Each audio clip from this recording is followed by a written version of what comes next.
नमस्कार दोस्तों, welcome to my YouTube channel state job. आप अगर चैनल पे नए आए हो, वीडियो से कुछ मदद होता है तो वीडियो को लाइक कीजिएगा, हो सके तो चैनल को सब्सक्राइब करके सपोर्ट कीजिएगा। दोस्तों, बॉर्डर सिक्योरिटी फोर्स बीएसएफ पर स्पोर्ट्स कोटा में रिक्रूटमेंट होने वाला है। पोस्ट क्या है? General duty constable GD.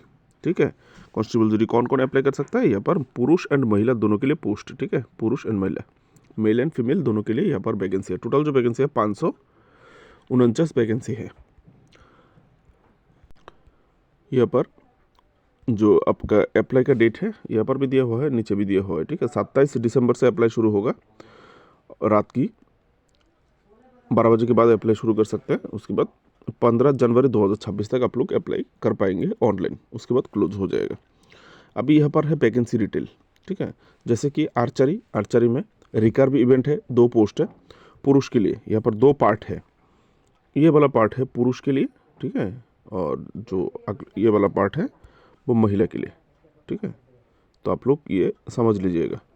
जो फीमेल है तो आप ये वाला हिस्सा देखिएगा, और मेल है वो पहला वाला। कंपाउंड इवेंट में 1 पोस्ट है टोटल। आर्चरी में टोटल 3 पोस्ट है, महिला के लिए भी 3 पोस्ट है। ठीक है, रिकर्व में 1 पोस्ट, कंपाउंड में 2 पोस्ट। इस प्रकार से आप लोग यहाँ से वैकेंसी देख सकते हैं। मैं वीडियो को धीरे धीरे ऊपर की तरफ करता हूँ, देख लीजिएगा। एथलेटिक्स में देखिए बहुत सारे इवेंट है, कौन सा इवेंट में कितना पोस्ट है पुरुष महिला के लिए, आप लोग देख लीजिएगा वीडियो को स्टॉप करके। मैं और थोड़ा जूम कर देता हूँ ताकि क्लियर हो जाए। ठीक है, क्लियर हो जाएगा, इसे देख लीजिएगा।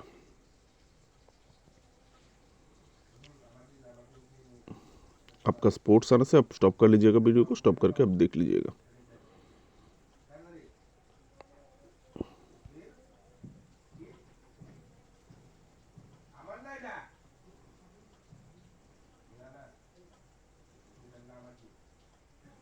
ये सब देख सकते हैं। ठीक है, karate, swimming, shooting, table tennis, taekwondo, volleyball, water polo, weight lifting, wrestling, free style wrestling, GR, water sports, wushu, yoga. ठीक है, तो यहाँ पर टोटल आपका वैकेंसी ख़त्म होते हैं। पुरुष के लिए 277 वैकेंसी है, और महिला के लिए 272 टोटल वैकेंसी है। ठीक है, करीब करीब बराबर। ये आपका ऑफिशियल वेबसाइट है, जिसके थ्रू आप लोगों को अप्लाई करना है, डिटेल्स वगैरह सब कुछ चेक करना है। www.rec.bsf.gov.in ये ऑफिशियल वेबसाइट है। यहाँ पर आपका वेतन क्रम है, लेवल 3 दिया जाएगा सेंट्रल गवर्नमेंट का। 21,700 से लेकर 69,100 का जो पे स्केल है वो आप लोगों को दिया जाएगा। ठीक है, तो आपका जो एज लिमिट है 18 से लेकर 23 साल। गवर्नमेंट रूल के हिसाब से एज रिलेक्शन है। ठीक है, कास्ट वाइज।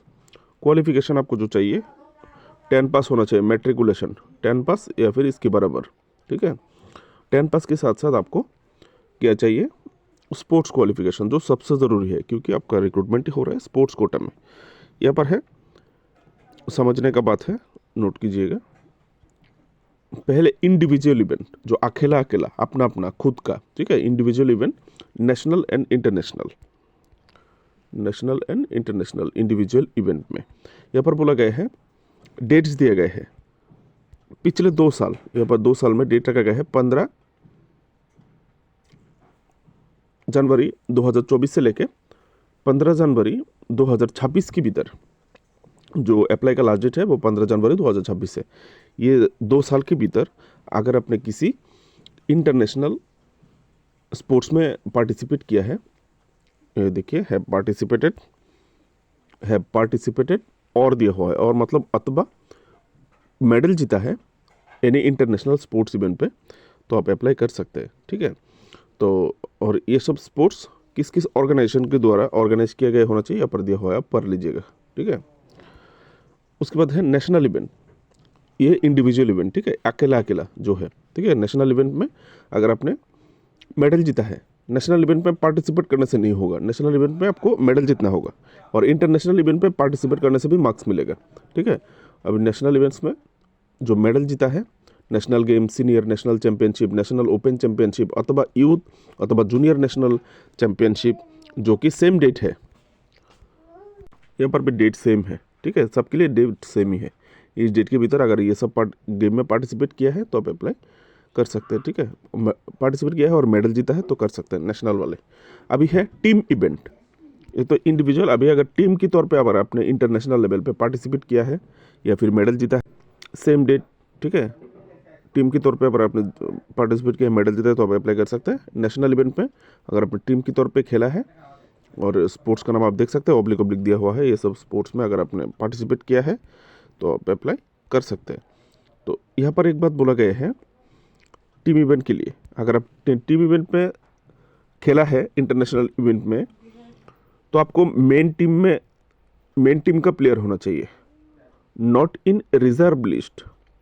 अगर आपने टीम के साथ गया लेकिन आपने खेला नहीं, जो मेन टीम था उसमें आपने खेला नहीं, आपको रिजर्व रखा गया था, ऐसा प्लेयर होने से नहीं होगा, ठीक है।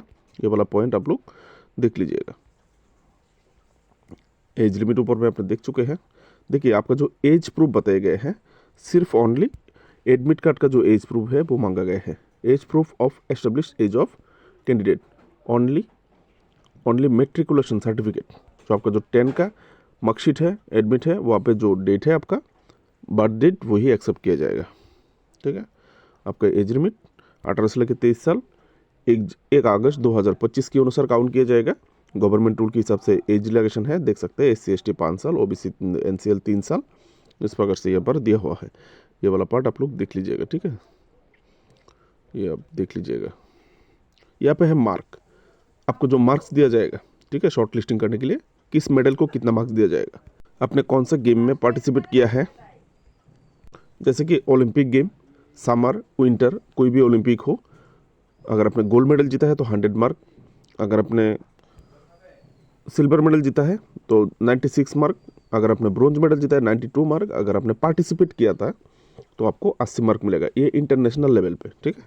तो अभी इस प्रकार से मैं धीरे धीरे ऊपर की तरफ करती हूँ। अब देखिए कि स्पोर्ट्स में आपको कितना मार्क्स दिया जा रहा है, ठीक है, ये सब देख लीजिए, सब देख सकते हैं, ठीक है। फर्स्ट प्रेफरेंस, सेकंड प्रेफरेंस, अभी यहाँ पे पहले किसको पसंद किया जाएगा दिया हुआ है, किस किस को आप देख सकते हैं, खुद भी समझ सकते हैं, ठीक है, कि यहाँ पर स्पोर्ट्स लिखा हुआ है, देख सकते हैं, कंट्री ओन मेडल। अगर आपने इंटरनेशनल लेवल पे पार्टिसिपेट किया है और मेडल जीता है, ठीक है, own medal order of their priority, जैसे कि गोल्ड, देखो यहाँ पर दिया हुआ है, जैसे कि गोल्ड, सिल्वर, ब्रोंज और पार्टिसिपेट किया है, तो उन लोगों को पहले पसंद किया जाएगा इंटरनेशनल लेवल पे जिन्होंने पार्टिसिपेट किया है, मेडल जीता है। उसके बाद है नेशनल लेवल पे, अगर आपने नेशनल लेवल पे खेला है और जीता है कम से कम 3rd प्लेस तक, किस प्रकार से दिया हुआ है, रिप्रेजेंटेड मेडल पोजीशन कम से कम अप टू 3rd पोजीशन तक नेशनल लेवल पे, ठीक है। अगर आपने national game, senior national game, championship, वहाँ पर 1st, 2nd, 3rd तक भी है तो आप लोगों को 2nd पसंद किया जाएगा, ठीक है। 2nd पसंद और 1st पसंद आप समझ सकते हैं। पहले इन लोगों को तवज्जो दिया जाएगा, उसके बाद इन लोगों को, अगर वो लोग नहीं मिलता है तो, ठीक है, ये लोग नहीं मिलता है तो, समझ गए। अभी है फिजिकल स्टैंडर्ड टेस्ट, आपका हाइट कम से कम 170 सेंटीमीटर होना चाहिए पुरुष कैंडिडेट के लिए, महिला के लिए 157 सेंटीमीटर। अभी एज हाइट रिलैक्सेशन है, अलग अलग ट्राइब, जैसे कि all candidate belong to schedule tribe, अगर ST कैंडिडेट है तो 162.5 सेंटीमीटर और महिला को 150 सेंटीमीटर। लेकिन अगर आप नॉर्थ ईस्टर्न स्टेट का ST कम्युनिटी है तो आपको 157 सेंटीमीटर पुरुष के लिए, महिला के लिए 147.5 सेंटीमीटर। तो इस प्रकार से यहाँ पर दिया हुआ है, आप खुद देख सकते हैं। अगर आप लेफ्ट विंग एक्सट्रीमिस्ट अफेक्टेड, जैसे कि नक्सल अफेक्टेड, जैसे कि झारखंड, छत्तीसगढ़, जहाँ पर जो नक्सली एरिया है, अफेक्टेड एरिया है, लेफ्ट विंग एक्सट्रीमिस्ट, वहाँ से अगर आप ST हैं तो आपको 160 सेंटीमीटर पुरुष के लिए, महिला के लिए 147.5 सेंटीमीटर। इस प्रकार से यहाँ पर दिया हुआ है, आप समझ सकते हैं। जैसे कि उसके बाद जो गरवालिस, कुमानिश, डोगरस, मराठस, जो कैंडिडेट बिलोंग करते हैं state of union territory Assam, union territory states UT of Assam, Himachal Pradesh, Jammu and Kashmir and Ladakh, ये सब एरिया में जो है आप लोगों के लिए 165 और 155। तो इस प्रकार से यहाँ पर दिया हुआ है, देख लीजिएगा। दार्जिलिंग डिस्ट्रिक्ट का जो एरिया है ये गोरखा टेरिटोरियल एडमिनिस्ट्रेशन का, देखिए बहुत सारे जगह दिया गया है, अगर आप इन जगहों से तो आपको 157, 152 सेंटीमीटर, ये आप समझ सकते हैं, ठीक है। अभी चेस्ट का नाप, 80 होना चाहिए नॉर्मल, और फुलाने के बाद 5 सेंटीमीटर 85 होना चाहिए। देखिए सेंटीमीटर में दिया हुआ है 80, फुलाने के बाद 85 सेंटीमीटर होना चाहिए। अगर चेस्ट कम है, ज़्यादा से ज़्यादा डिप्स मारते रहो, ठीक है, डिप्स मारो और ज़्यादा से ज़्यादा पुलअप्स मारो। पुलअप्स मारने से क्या होता है, जो बगल का साइड का जो हिस्सा है वो फैल जाता है, तो फीते की नाप में बढ़ जाता है, ठीक है। सामने वाला हिस्सा थोड़ा कम होने से भी उधर से बढ़ जाता है, ठीक है। तो साइड को फैला दो, ज़्यादा से ज़्यादा पुलअप्स मारो और पुशअप मारो, ठीक हो जाएगा, ठीक है। तो यहाँ पर आप देख सकते हो, बाकी रिलैक्स, बाकी यहाँ पर देख सकते हैं, ठीक है। रिलैक्सेशन किस किस को दिया जा रहा है, 76, 5 सेंटीमीटर फुलाने का 78, 77 किस किस को दिया जा रहा है, आप देख लेना। यहाँ पर हाइट और वेट नीचे दिया हुआ है, कौन सा हाइट के हिसाब से कितना वेट होना चाहिए नीचे दिया हुआ है, मैं दिखाऊंगा। ये आपका आंखों का नाप है, आंखों का पावर, ठीक है। आपका आई साइट कितना है ये देख लीजिएगा, चेक करवा लीजिएगा। टैटू रिलेटेड कुछ इंस्ट्रक्शन है, देख लीजिएगा। हाउ टू अप्लाई, अप्लाई तो आपने देख लिया, ऑनलाइन डेट तो आपने पहले ही देख लिया, नोट ये मिलेगा। सिलेक्शन प्रोसेस, सिलेक्शन प्रोसेस में कोई एग्जाम नहीं होगा, आपका डॉक्यूमेंट्स यहाँ पर वेरीफाई किया जाएगा। Online application form, copy certificate uploaded by the candidate will be scrutinised. जो आप डॉक्यूमेंट्स अब अपलोड करेंगे, आपका स्पोर्ट्स डॉक्यूमेंट्स जो भी है सबको स्क्रूटिनी करके founded order of candidate securing minimum 12 mark. यहाँ पर आप लोगों के लिए इस जगह में 12 मार्क रखा गया है, ठीक है। कौन कितना सिक्योर कर सकता है वो दिखा जाएगा, ठीक है। उसके बाद physical standard test, document verification, medical examination, यही है, ठीक है। और अगर आपका जो स्पोर्ट्स है उसका स्किल टेस्ट किया जाए, वो आप देख लीजिएगा बाद में, ठीक है। वाला पार्ट आप लोग थोड़ा थोड़ा देख लीजिएगा। वीडियो ऑलरेडी 12 मिनट हो चुके हैं। ये फिजिकल स्टैंडर्ड टेस्ट लिया जाएगा किस प्रकार से आप देख सकते हैं, ठीक है। स्टैंडर्ड टेस्ट तो आपने ऊपर में देख ही लिया, वो नाप आपका लिया जाएगा, क्योंकि एफिशिएंसी टेस्ट यहाँ पर नहीं बताया गया है, मेरिट लिस्ट कैसे तैयार किया जाएगा। और यहाँ पर आप लोग के लिए एक बात बताया गया है, इंटरनेशनल और नेशनल। ये है इंटरनेशनल कंपटीशन में अगर आपने हिस्सा लिया है तो एनेक्सर 8 में एक फॉर्म स्ट्रक्चर है जिसको आपको भरना होगा, ठीक है। और अगर आपने नेशनल कंपटीशन में हिस्सा लिया है तो आपको इस अथॉरिटी से सिग्नेचर करवाना होगा, और इंटरनेशनल के लिए इस अथॉरिटी का सिग्नेचर किया हुआ सर्टिफिकेट आपके पास होना चाहिए, ठीक है। ये देख सकते हैं आप, अथॉरिटी अवार्डिंग सर्टिफिकेट। अगर आपने इंटरनेशनल से किया तो ये अथॉरिटी आपको देगा, ठीक है। उम्मीद करते हैं समझ गए होंगे आप लोग। देख सकते हैं अभी क्या है, जनरल एप्लीकेशन फ़ी कहाँ पर दिखाया गया था, 159 रुपये एप्लीकेशन फ़ी था। ये आपका एप्लीकेशन फ़ी था, ठीक है, मैं भूल गया, स्किप करके चला गया था। 159 रुपये आप लोगों को एप्लीकेशन फ़ी के तौर पे देना होगा, ठीक है। ये है आपका हाइट के हिसाब से वेट कितना होना चाहिए, कितना साल के लिए। जैसे कि पहले जो देखिए यहाँ पर अगर आपका हाइट 148 सेंटीमीटर है और आपका आयु 18 से लेकर 22 साल के भीतर है, तो आपका वेट कितना होना चाहिए, 34 किलो 500 से लेकर 42 किलो 500 के भीतर होना चाहिए। और किसके लिए, ये वाला पार्ट है महिला के लिए, ठीक है, फीमेल कैंडिडेट महिला के लिए। तो इस प्रकार से यहाँ पर दिया हुआ है, आप देख सकते हैं। ये वाला पार्ट अगर देखिए, अगर आपका आयु महिला है 23 से लेकर 27 साल के भीतर है और आपका हाइट 148 है, तो 37 से लेकर 45 किलो होना चाहिए। इस प्रकार से दिया हुआ है ये चार्ट, समझ गए होंगे आप लोग, देख लीजिएगा। अब ये आपका हाइट कितना है, आयु कितना है, उस बॉक्स में आपको फोकस करना है। अब ये पुरुष कैंडिडेट के लिए यहाँ से देख सकते हैं, पुरुष के लिए भी दिया हुआ है, ठीक है।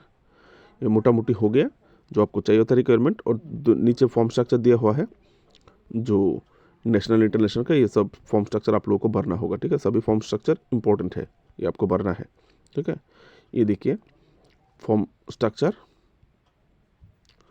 8, ये देखिए 7, ये देखिए अगर आपने international for representing India and international competition, अगर आपने इंटरनेशनल कंपटीशन में रिप्रेजेंट किया इंडिया को, तो आपको ये फॉर्म भरना होगा, ठीक है। और अगर आपने नेशनल लेवल पे पार्टिसिपेट किया है फॉर नेशनल लेवल, तो आपको ये फॉर्म भरना होगा। और नीचे है एकदम लास्ट में सेल्फ डिक्लेरेशन जो आपको देना होगा। बस यहीं पर नोटिफिकेशन खत्म होते हैं। वीडियो से कुछ मदद हुआ हो तो लाइक कीजिएगा, हो सके तो चैनल को सब्सक्राइब कीजिएगा। बेस्ट ऑफ लक सबके लिए, नमस्कार।